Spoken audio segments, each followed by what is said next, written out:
guys, welcome back LTS, and as the ad says, we have it all, right? On We Sports, your home for local sports. James, let me just get back into you. I know you're with a club. I mean, so many clubs you have that presence with, but I know you said there was a game that happened yesterday. Yes, yeah, well, they had a big game last night. It was the opening game of the Texas Premier League, which was my club Galveston against Hurricanes. Right. We actually took the lead early on, but the game finished 3-3, which was a great advert for the opening of the Texas League. But just in case they missed that, 3-3. Go ahead. So I got a chance to watch the game because I wasn't obviously there for the opening game. Right. I'm hoping to be there maybe next month and spend a little bit of time down there in probably December to March. But it's a good young team. It's a wonderful league actually. A lot of young talent, and they're trying to take the club that I've just signed for. They're kind of semi-pro and they're trying to push towards pro. That's obviously the reason why they signed me.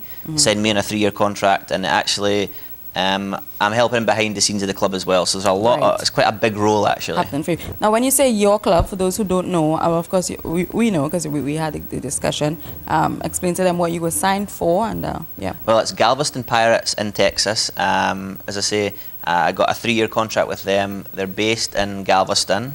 They have a big support actually worldwide.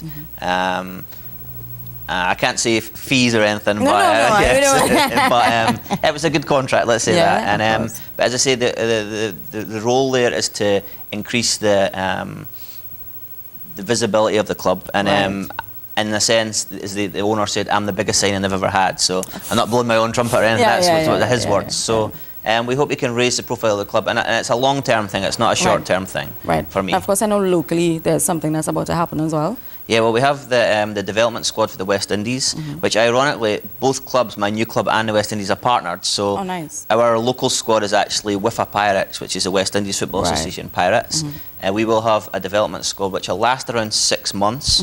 We have a squad of around 20, which most of them are picked. There's still some places there if anybody's interested. And we will train for 6 months, play quite a few games, and have some international games during that period as well. And where will that be happening? Because I know you said West Indies, which covers a few of us in the West Indies. Well, it will be happening here in Trinidad, but we do have players from all over. I mean, so they'll be coming in to be a part of it. And of course, if you want to just find out anything about that, you can check out the webpage, which is www.wifa West Indies Football Association, wifa.ca. That's right? That's right, yeah. And so this, you said, is in preparation for the 6 month. Yeah, well, we actually have a yearly non-FIFA World Cup as well we play in. It's supposed to be December, but there's been a few hiccups because of the amount of teams that want to participate this year. So it's supposed to be December. It may be put back to 2015, but that's a huge thing. So the local squad will help me pick some local guys to combine with the guys we have that play worldwide. So, for example, we have Jason Granham, who plays his football in Denmark. We have a few guys in Germany, and all over the Caribbean as well, and America too. Yeah. Now, when you say West Indies, is it that you said a non-FIFA World Cup? So, are we going as a West Indies team to play, or? Yeah, it'll be a West Indies team, so a combined group of players from all over the West Indies, and they come up against teams like, for example, Nepal, Monaco. So there's some big countries there in a sense, but they just, for whatever reason, they choose not to participate in FIFA. And some of them do it because of political reasons. Some of them do it because maybe they just don't have the funds to step up to that kind of level. Of course. And so it's a West Indies team. So you said it's 6 month camp. Is it to choose the guys that you want, or is it just a general? Well, it's more for me to work with them for 6 months, because at the same sense, I want to have a bunch that I've kind of moulded to play the same style we're going to play with these guys that we have already. So, and in a sense as well, the guys we have already are full professionals.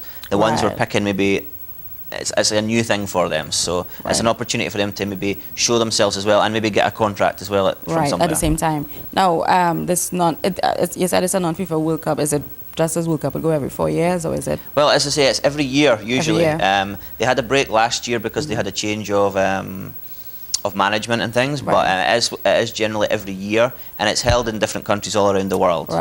Is this the first time West Indies will be taking part? It will be the first time, Wow, okay, that's great, and you get to head that charge literally. And I may even play as well. There's that. Depending on the standard of the goalkeepers we get, I obviously want to give them an opportunity, but in the same sense, if the other teams are of a certain quality, I may have to step in and help out as well. Yeah. How do you get picked to be on that team, though? I mean, because it's West Indies, so it's not just Trinidad, which is a big pool alone, but it's West Indies. Well, the way we've decided to do it is we could have picked anybody, but we didn't want to disturb the current national teams, because they're obviously in the process of doing things. So what we said is we will pick guys that maybe never got the chance for whatever reason, whether they missed out because of schooling, whether they just weren't good enough, whatever the reason may be, we would pick those guys. Or the ones that maybe got to the end of their career and they didn't get a chance to play for Trinidad, Jamaica. So that's the kind of players we're looking for, or even guys that have come out of school that have a passion for football. Maybe just didn't think they're good enough. We'd take a look at those guys from all over the Caribbean and we'd pick from them. What is the training like for them, though, for this competition? Well, obviously it'll be pretty intense initially, because it's obviously to get them to a level that's international level, which is huge. But it will be a lot of getting more team building and fitness based initially, and then we'll start to work on formations and tactical things. And of course, as you mentioned during the break as well, it's so important to have a team that they're familiar with each other. They have that in terms of, sometimes you bring our players, bring one from Germany, bring one from here, and they're just disconnected, and you see it on the field. So I guess that's nice, what you're saying in terms of having them. So they're going to all be staying at one place. Is it Trinidad? Well, the most of them are actually living here in Trinidad. So the most of the local squad will be Trinidadians with the occasional maybe Guyanese, Jamaican in there, and then we will add the other ones to that pool. So maybe we will pick 10, 12 from there, and we'll pick the remaining 8 from the worldwide pool. So Trinidad, I'm feeling proud that the majority is definitely from Trinidad. And you said the date is not the date's not confirmed yet. As I say, it was supposed to be December. It may still be. It's just we are waiting, because, for example, we had there's the World football tennis tournament next month. We were going to send a team, but that competition is probably just too early for us, because we're only starting. It won't be. So the following year we'll have that as well. So there is quite a few other tournaments as well we could enter. Happening as well.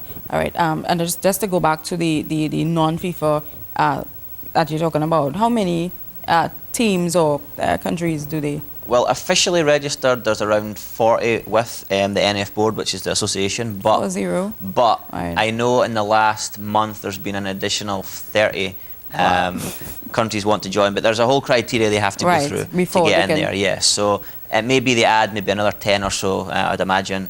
But they have to be careful, because they don't want to have maybe 2 or 3 teams from the same region popping up. Yeah. All right, I like what you said in terms of region, because you don't want to you want to make sure you have just enough.